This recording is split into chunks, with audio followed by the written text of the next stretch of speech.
guys have Minnesota sports flowing in their veins. Mackie and Judd on SKOR North and SKORNorth.com. Little scoop session here with our guy Darren Doogie Wolfson from the 5 Eyewitness News Sports Department. Hello. With some inside information and some maybe a little reckless speculation about our favorite Minnesota sports teams. What cup of coffee are you guys on right now? Just this one. Is number one. Would you okay. really? I feel coffee. Dukes, I feel like that's a ball. You mentioned off mic, you're going to the dentist. Dude, I feel like it's a ballsy move to do the coffee before the cleaning, but maybe now that I'm thinking about it, it doesn't matter, right? Because they're just going to clean your teeth regardless. Bingo! It doesn't There you go. matter. All right. Interesting. Yes, Oh, just I had get some into the sweets chocolate then this too. Morning. Yes. Like, Yeah. Oh yeah, you just get into it all. They're cleaning my teeth. So what does it matter? So yes, but you're right. I get it. Like ballsy move, coffee before dentist, but I don't care. They're cleaning my teeth. What I'm a on rebel. cup 3. I'm flying high. Wow, That's 3. You're crazy. showing some restraint this morning. I was that's expecting. Big wild I was game tonight. Judd needs to stay up sort of late. Actually, I'm going to the Wolves. Oh, beautiful. I'm DVRing the Wild and going to the Wolves. National Look at this TV. guy. Catch a nice break. Dallas played last night. Yeah, exactly.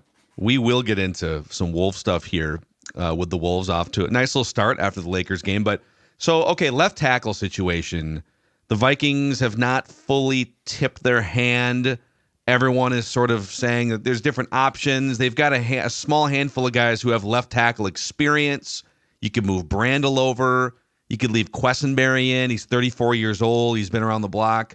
Reisner could maybe slide in. So just any inkling at all, or are we gonna make the Colts sweat this out until the coin toss? So you don't know who it's gonna be. It might be Walter Rouse. You're gonna have to prepare for all the left tackle options right up until Sunday Night Football.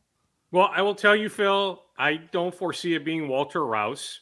I don't foresee it being Dalton Reisner, not at left tackle. No, Reisner getting in there. He is ready to go. The back feels good. If we want to compile the best 5 offensive linemen, we can certainly make a case that Reisner is among the 5.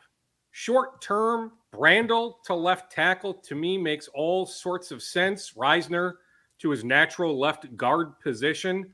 I will tell you, though, they are exploring some outside options.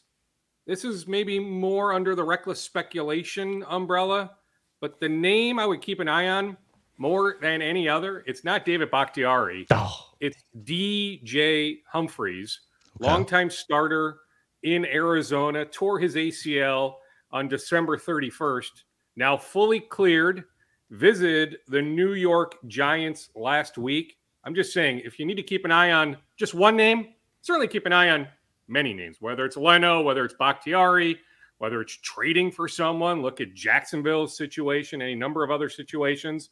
But if you're only looking at one name, to me, that one name should be DJ Humpries.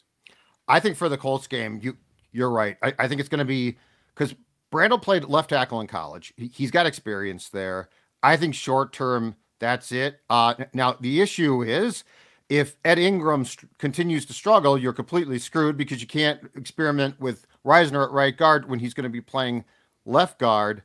And I got to be honest, I would be surprised too, Dukes, if the Vikings made before next Tuesday any type of trade for that position, because I don't know that you're going to get somebody who's going to be a clear-cut improvement on your current options without giving up way too much. I think if you're going to give up too much, to go back to our conversations for like the last 2 weeks now, you want to get like a defensive tackle who's got team control left.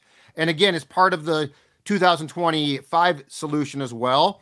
So I really think, unfortunately, because Darrisaw is so good, I think his loss is going to have to be replaced internally or like from somebody who comes in like off the street, which I'm not a big fan of. Bakhtiari, it's weird. You know, we keep hearing his name and it's like, okay, this makes sense. And he has come out on a podcast and said he wants to continue playing, but we know nothing about this dude's health. Like his career was literally sidetracked for 3 years. Mm-hmm. And I feel like we all revert to, but his name's David Bakhtiari. And it's like, yeah, and he was good at one time. We have no clue if this guy can still play. Yeah, I mean, we have no clue if he would pass a physical. As you weigh all this out, is it Cam Robinson? Is that the name of the left tackle in Jacksonville? Mm-hmm. As you weigh all this out, okay, are you giving up some sort of draft compensation for a guy like Robinson? And how much better is he than if you make the move of Brandel to left tackle, or if you decide, hey, let's play David Quessenberry, whatever that move is, or you sign DJ Humpries, like how much better is Cam Robinson? As you weigh it all out, you have limited draft compensation. Now, hey, you can dip plenty into your 2026 draft picks, but point is, okay, you're limited when it comes to your 2025 draft compensation. I'm with you, Judd. I still think they make a move, although I don't think any sort of trade is imminent. Yeah, I do think Sunday matters at this point. Like if they lose a third consecutive game, I don't know how all in you go come Monday into Tuesday afternoon's trade deadline. Now, if you win on Sunday, and hey, they're a 7-point favorite, should win on Sunday, I fully expect something to happen. But yeah, I think it's more likely it's an interior defensive lineman or a cornerback helping that defense, not trading for a left tackle. The solution at left tackle is either internal or you sign an outside free agent. But short term, like you're not signing somebody today that plays on Sunday, I don't think. Correct. All right. So even if you sign a DJ Humpries or some other street free agent today or tomorrow morning, that individual practices Wednesday, Thursday, Friday, I still think short term, your solution for Sunday night is internal. Just to put this to bed too, or maybe, I don't know, maybe you can breathe some life into it, but a lot of people asking about Brian O'Neill moving to left tackle. I would say this. First of all, he's played every snap of his career at right tackle. He was a left tackle, a starting left tackle his last year at Pitt in college. That was in 2017. So it's been 7 years since Brian O'Neill has taken a college rep at left tackle. You've got your right tackle situation solidified, and I was digging deep into some of the PFF run blocking data today. That's right. That was my morning this morning. Football. Hell yeah. And just grinding. The Vikings and Aaron Jones in particular average the most yards per attempt running right behind Brian O'Neill. Right. Yeah. They're actually averaging like almost twice as many yards per attempt, Brian O'Neill, than Christian Darrisaw and the left side of the line of scrimmage. So I think we can put that to bed, right? Leave Brian O'Neill at right tackle, Dukes. Yes. I mean, I will tell you, I've not heard one bit that suggests I was there on Monday and certainly texting enough people. I've not heard one thing, Phil, to suggest that Brian O'Neill, an elite right tackle, is about to move to left tackle. So, yes, I think the internal solution is everything we laid out. It's not Brian O'Neill shifting from right to left. I actually think that the story is this. No matter who plays left tackle, Darren, I think the story is how do they get Darnold to get rid of the ball quicker, and how does O'Connell change the scheme up? Because we've documented Darnold holds the ball a long time. With Christian Darrisaw, longest? Phil, you've done the research. The longest. The longest? Yeah. Yes. Mm-hmm. So with Christian Darrisaw there, it obviously buys you time. Well, in my opinion, what we are looking at here is the absolute necessity that O'Connell finds a way to have quicker patterns or something to get that ball out, because if you ask, Blake Brandel or Humphrey, or pick your name, to buy Darnold as much time as Darrisaw was, it probably ain't happening. So I think the biggest challenge at TCO this week is actually how quickly can Darnold get the ball out of his hand. Yes, astute point. Now, TJ Hawkinson surely should help in that regard. Good to go on Sunday night. Heck, Jordan Addison certainly wants more targets, even though he chose his words very carefully Monday in the locker room. Free 3 on Instagram on Saturday, a slogan that he's gone with going back to his University of Pittsburgh days. So in his words, nothing new. Don't read too much into that. But, are there some quick hitters to Addison? But yes, that is something that needs to be solved. The other point we need to make while talking about Darrisaw is, I can't imagine, maybe outside of Jefferson, is there a bigger loss? Maybe, I guess you can make a case for Darnold because of the drop-off to Nick Mullins. Yeah. Maybe you can make a case for Aaron Jones because of the drop-off to Akers, or more so immediately Ty Chandler. But, he is so freaking good. I mean, geez Louise. Mm-hmm. I mean, I put Jefferson 1, Darrisaw 2, maybe Grenard 3. But we're trying to come up with what the solution is, throwing out all these names. There is going to be a drop-off. There's no other way to explain it. This is as significant an injury as the Vikings could have suffered. You spoke with Dallas Turner about why he never plays. What did you learn?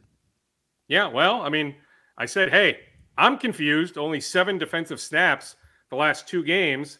Like, how do you explain it? And I could sense there was some confusion. But, hey, articulate young man, smart young man, you have to be when you play for Nick Saban at Alabama. And he said, hey, live and learn, right? And just trying to grasp this defense. We saw it against Detroit. He only played, 4 defensive snaps against the Lions on the 20th, but he lined up at least on one of those inside. So they have been moving him around some. So I think it's still just grasping everything that entails the complicated Brian Flores defense. I would still bet heavily long-term on Turner. He did tell me the knee fill is fine. Remember, he had the setback earlier this season with that knee injury. He told me that's in the distant past. Like, he hasn't even thought about it until I brought it up with him.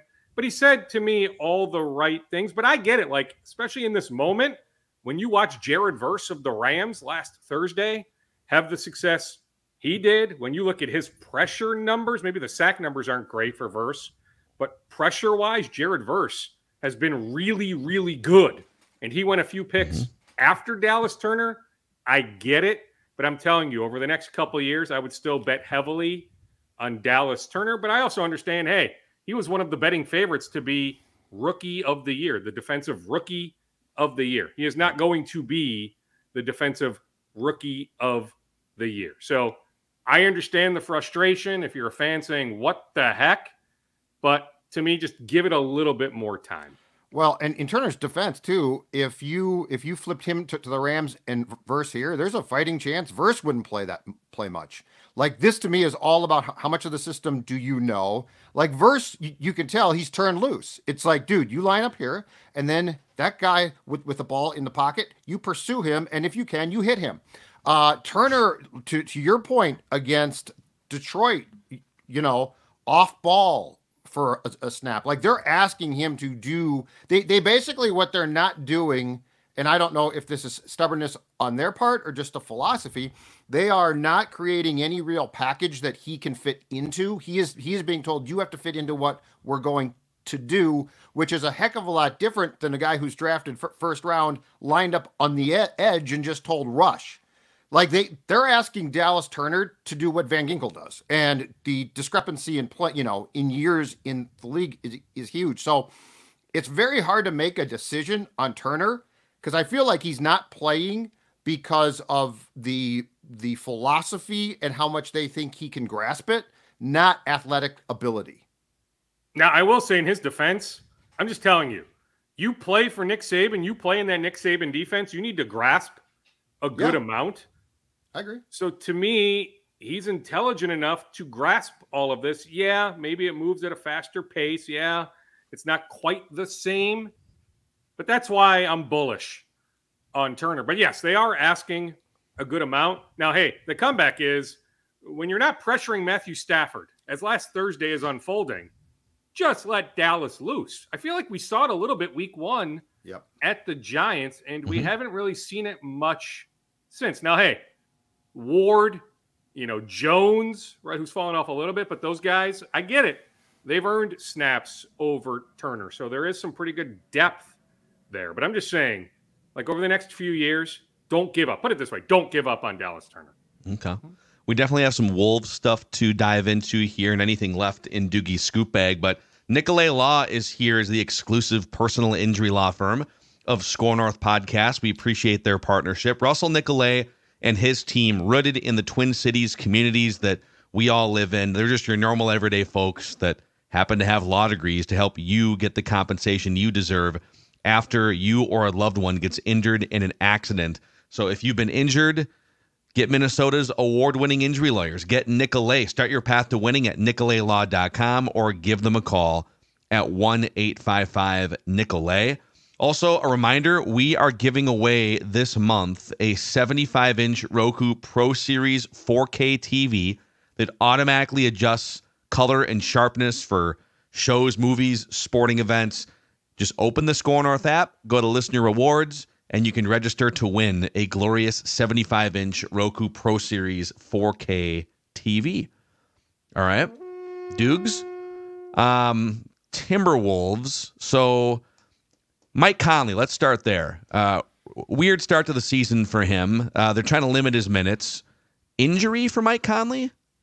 Yeah, so I was over at Wolves availability on Monday. Mike had his left wrist wrapped. So an astute, I believe it was Jace Frederick of the Pioneer Press said, "Hey, Mike, what's up with that wrap?" And I followed up with a question. Johnny K followed up with a question. So Mike cut open a little bit of a vein saying, hey, yes, he is dealing with some left wrist soreness, but it's nothing new. He dealt with it last year, even said it goes back before last year.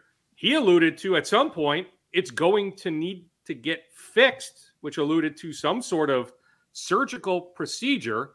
But it's a small sample size of 3 games, but okay, he's not shooting the ball well. But he said, hey, this isn't new. So I've shot the ball with this ailment, so I'll figure it out. So he's fairly confident that he'll find his shot here in the near future. But yeah, to me, Phil, it was interesting that he said, hey, I'm going to need to get that thing fixed. And we all know, Father Time, undefeated. We're talking about, what is he now, 37? And they are going to limit his minutes this year. They have 10 back-to-backs. I imagine he sits out a majority of those back-to-backs. So at most he's playing 71, 72 games, something in that ballpark at most, right? If there's some other injury that sets him back a week or two or whatever, it could be 60-something games or 50-something games. But at most he's playing 72, so he'll sit out probably 9, 10-ish games, something like that, minutes cut.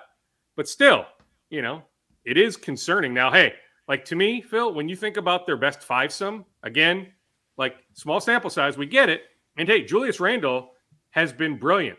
The shots he's been getting, Sacramento game, Toronto game. And hey, you take quality shots, you're going to make a good amount of shots. So Julius has been really good. But to me, the best fivesome is DiVincenzo, Edwards, Nickeil Alexander-Walker, Naz Reid, and Rudy Gobert. So no Randall, no Jaden McDaniels, no Mike Conley. To me, that's been the best fivesome. Mm-hmm. So if Mike sits out, let's say 12 games, Dukes, who plays then? Where, because we've been, in these first 3 games talking about the rotation quite a bit, and it's not that large yet. Guys are going to get hurt, and Conley is the prime example of a potential. Who's going to get the time if and when Conley does not play? Yeah, well, DiVincenzo, right? DiVincenzo starts. So start there. DiVincenzo finishes games. Let's finish there. Certainly Nickeil Alexander-Walker, but I think what maybe you're getting to, Judd, is when do we see Rob Dillingham get an opportunity? Yeah. And I foresee that happening at some point. Same goes for Josh Minot. Chris Finch even told us on Monday he's not quite there. Would like to get to a rotation of, in his words, 9.5 players. So I don't know how he quite defines that half. Well, he wants to get to a rotation of 9.5. Ingles is the half, I think, in all scenarios, right? All right. So Chris wants to get to a rotation of 9.5 players. Feels like he's at a rotation now of 8.5. So there is an opportunity, whether it's Dillingham, perhaps even Terrence Shannon Jr., but I would look at Dillingham or more so Minot as being that extra guy. So it's coming. I know there's some frustration from Wolves fans. These guys showed us enough in the preseason. They should be earning some minutes. You're playing the lowly Toronto Raptors on a back-to-back. There was a great chance on Saturday to get these guys some pretty good run. It doesn't happen. But, much like with Dallas Turner, give it some time. To me, it's coming. Man, it's we're a week into this thing, but the chemistry already between DiVincenzo and everyone, but specifically Anthony Edwards and Julius Randle, Anthony Edwards and DiVincenzo, just the way some of the actions that they're running that are different than what they ran with Karl Anthony Towns. They're taking a lot more threes, which is them leaning into the math game, while the Knicks have a hard time finding threes for Karl Anthony Towns. There's a lot of good, positive early signs, and they're still weeks away from probably peaking with this new combination of players, Doogie. So I don't know. That Lakers game, just like the Raptors game a year ago, was weird when you start the season. I feel good about this. I feel good that they traded one good player for two, quite simply. And Julius Randle has bought fully into Chris Finch and Anthony Edwards. The crowd gave Julius Randle kind of an emotional standing ovation. I mean, I think for as sudden as that trade was, it does feel like things are coming together fairly well with a lot more runway to go here. Agree. And I think faster than a lot of people thought. Yeah, still give it some time, but we are seeing shades of a real possibility, Phil.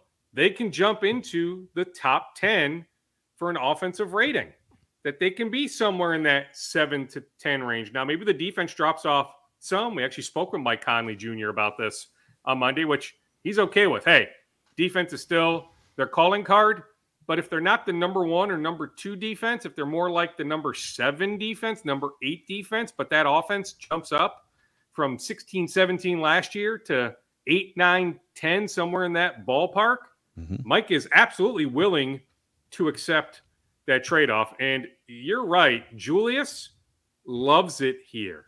I mean, there's even some buzz behind the scenes. Like, he is very open-minded already to signing a contract extension here. Has the player option for next year, but like his family already is loving things in the West Metro. There's a lot that Julius really, really likes. I mean, the fact that he accepted the microphone on Saturday speaks volumes. His 8-year-old son, huge fan, was a huge fan pre-trade of Anthony Edwards. Now his dad gets to play with Anthony Edwards. His son, big fan of Justin Jefferson, now in the same town as Justin Jefferson. So, yeah, it'll take some time, I'm sure. New school, new house, new neighborhood, all that, right? It'll still take some time. But so far, so incredibly good. Plus, hey, from a financial standpoint, he did receive a 15% trade kicker. That's a pretty darn good bonus. I mean, that's a significant bonus. That's millions of dollars in a bonus he received when the Knicks traded him. I don't think it should be a surprise, too, that despite the fact the Wolves got one player and the Knicks got two, I think it's going to take the Knicks and Cat far longer to make that a fit. Oh, like, God, yeah. These two guys seen last night. I watched some of that Cavs game last night. Knicks Cavs, yeah, it's cool. And these two guys, those pretty seamlessly fit. DiVincenzo for sure. Like, it looks like he's been playing in this system for quite some time. The whole Cat thing. I mean, it took Cat different time periods here as his role changed, right? So, like, that was the only thing. I guess that was the biggest surprise about the timing of that trade. Is you really put, especially Carl, into a situation in a city that doesn't have a lot of patience. You put him into a situation where I think that's it might be successful ultimately, but it's going to require patience there. Here, I think you're going to go a lot quicker to what you want to see and get accomplished. Yeah. So what you're suggesting is, why didn't this trade happen like in July? That would have given Cat more time. I'm a little bit surprised. Yeah. Not shocked. Well, I mean, DiVincenzo wasn't even on the table then, right? So it took some time, but I hear where you are coming from. It's absolutely going to take some time. Now, think about it. Cat's first time changing teams. DiVincenzo, he's changed teams a bunch. Julius Randle has changed teams a bunch. Right. Chris Finch, history. Now, hey, Tibbs history with Cat. So maybe those two cancel each other out. But I think Cat and Tibbs, yeah, okay. Much better relationship now compared to a few years ago, but still think there's, some meshing that needs to take place. Randle thinks the world. That aids into everything we just discussed about Randle. Like, Randle thinks the world of Finch. Like, that's his guy. Like, they developed this unreal bond in New Orleans. So that absolutely helps. Plus, yeah, just the versatility of DiVincenzo, the way he can play. I think it's pretty darn easy if you're a teammate now of DiVincenzo to adjust to playing with him compared to if you're, Anunoby or Mikal Bridges. Plus, think about that too. It's not just Cat. It's also Bridges that's new there in New York. That's a pretty big asset piece, right? So there's still a lot of adjusting that needs to take place. But I just feel like, you could talk to guys on the record, on background, playing specifically with DiVincenzo. That's pretty darn easy. Yeah. Duke, let's go rapid fire scoops. What else is in your scoop bag here on this Tuesday? Well, I mean, I'd love to tell you, I know if Blake Cashman is going to be back on Sunday. So he was off limits. He was walking fine in the locker room on Monday, but he was off to an appointment. I will tell you, some people close to Blake were cautiously optimistic middle of last week. Like, I think it was Wednesday, I reached out to a couple people, was told probably, quote, probably back for the Colts game. We knew in that moment he wasn't playing in the Rams game. But now I've texted those same people in the last 24 hours, you know, read between the lines or don't read into it at all. I haven't heard back. And so I don't know if that optimism remains or not. But you think about how monumental his loss has been. I spoke with Josh Metellus about this, spoke with Ivan Pace Jr. about this as well. Now, hey, the Lions and Rams, Sean McVay, Ben Johnson, really smart offensive minds, but exploiting the middle of the field, the middle of that Vikings defense. Just think about how much they have missed Blake Cashman the last 2 weeks. But I know I'm supposed to have a lot of answers in this forum. I just don't have the definitive answer right this second, but did want to bring up that I just haven't heard back like I did last week on the Blake Cashman front. Yeah, no, that's fair. We'll see what the next couple days bring when they fire practices back up. Darren Doogie Wolfson from the 5 Eyewitness News Sports Department. Good stuff. All right, Judd, and you're off to the Wolves game? You're not going to the Gophers-Hamlin game? No, I'm going to miss that game. I'm going to miss that, that long-held great in-state game.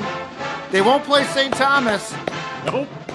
They won't play St. Thomas, but they'll take on Hamlin. Yeah, I saw the Royce tweet. The Mankato? Yeah, Mankato's playing Kentucky, right?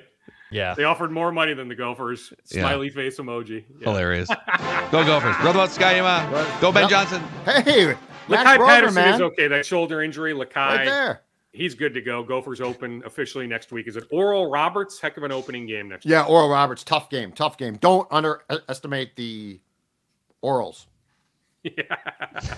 I don't even know who they are. And they're in the Summer League. Same conference. Oh, you dirty-minded guys. I didn't mean it that way. Yeah. There's no digging out from what you just said. Yeah. There's no digging out from the Mr. orals. Basketball. Yeah. No, that was far from the worst thing I've said. It's like a MIAC school. You got the Tommies, you got the oldies. I love when Judd walked the plank of that. He was 75% of the way through that sentence, and he realized, is there a door number 2? No, I don't know. No. I had no problem with that. No, I actually didn't. I just walked right through door number 1. Darren Doogie Wolfson. We'll see you Thursday, Thanks, dude. Thursday, Reckless Speculation Thursday. We'll see you. All right. See you, Can't boys. wait. Minnesota Sports with Mackie and Judd.